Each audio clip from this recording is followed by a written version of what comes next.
I tell people when I'm training, you know, a lot of times I would say the majority of my injectors are already doing filler and neurotoxins and other things. So they are already experienced with a cannula and sticking a needle into someone.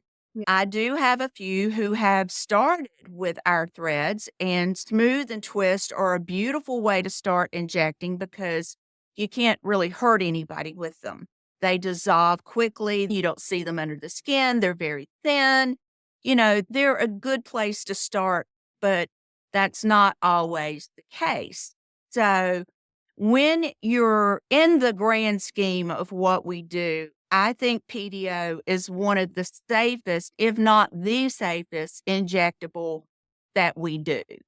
Because in a PDO thread, that thread is going to dissolve in 4 to 6 months. Even if you put it too superficial and you can see it, there's no permanent damage. Now, nobody wants that to happen. Nobody wants to see a shadow of a thread under the skin. Don't get me wrong, we don't want that, but it's not permanent. You can permanently hurt somebody with bad placement of filler. You can occlude a vein. You cannot occlude a vein with a PDO thread. Most of our neurotoxins they're not long lasting either, but you can have somebody with a droopy eye for, several weeks before it, dissolves. As far as all the things we have in our toolbox goes, it is, in my opinion, the safest. Yeah. I mean, even lasers, I mean, you can burn somebody's skin off with them. You can cause permanent damage with them. So, we do have other types of materials that we use in threads, which is when I train, I always say you have to start with PDO, learn what you're doing because they dissolve in 4 to 6 months. You get good results.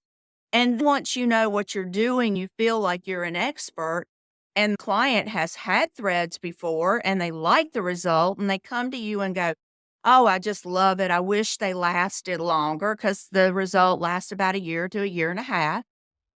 You can say, "Well, we do have a thread that lasts in the skin about 2 years, and the result can last about 2 to 4." Now, that's the type of client that I do PCL threads on, the person I've already worked on. I already know they like the result, they like the way the thread looks, they find value in it, so they just want it to last longer because, of course, PCL is more expensive. I do Yeah. see that there is the education from a representative too, is that they definitely have different adverse reactions because they're Mhm, different materials. mhm, You're a practitioner and you're mhm. able to even experience that there is differences between the two products or even three products that are out there. The differences between Sculptra and PDO, they're completely different products and they come with a different set of reactions or adverse Mhm, reactions. mhm. I have seen that being one of the complications that come.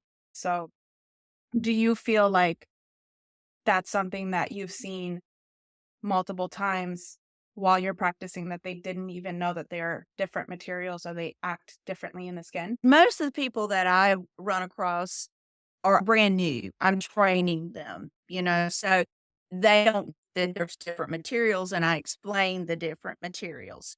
Now, if I'm working with someone who has done threads before and they're looking at maybe changing products, yes, I find that's only one of the things. Another thing is that their placement's not good. They don't understand what plane it's got to be in. They know to look and they know to tint their cannula to eyeball it, for a better word to say, but the connection of the mechanics is not connected. Because if that thread is not in the dermal layer, you're not building collagen and fibrin because that's where the majority of collagen and fibrin is built. Once you start talking in those terms with them, then they're like, "Oh my God, I've been putting them too deep for years." Mhm. And old school people that were doing like the silhouettes, that is not a PDO thread. They're done in a sterile atmosphere, usually while the plastic surgeon is doing something else. And it's a filament type product that doesn't dissolve.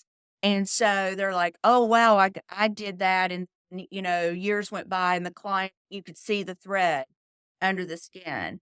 And I'm like, "Well, that was not a PDO thread, that was a thread that does not dissolve, so when the person lost weight and got older, that thread was still there, it didn't dissolve with their body." So they don't understand the relevance of the different materials and why one works better than the other, and why a client might come to them and go, "Oh, I had threads and they didn't work," or "I had threads and I could see the thread." The first thing you have to do is say, "Well, when did you have them? How long ago? Where was it?" Because the industry has changed so much just in the last 10 years. There's a lot of practitioners too that don't do their homework. So it's True, just as that's bad, because they're like, "Ooh, if this works good, this'll work better." But they don't do the homework to find out what the difference and the complications can be. So interviewing your practitioner, if you are a patient looking for someone, you wanna look for someone who's been doing it for a long time or that you already trust, who is got a reputable office, they're a reputable person, they're either a doctor or they have a wonderful, medical director. So you want to make sure that you find the provider who is going to best suit you and be the most educated on whatever procedure that they're doing. that's exactly how I feel about it. So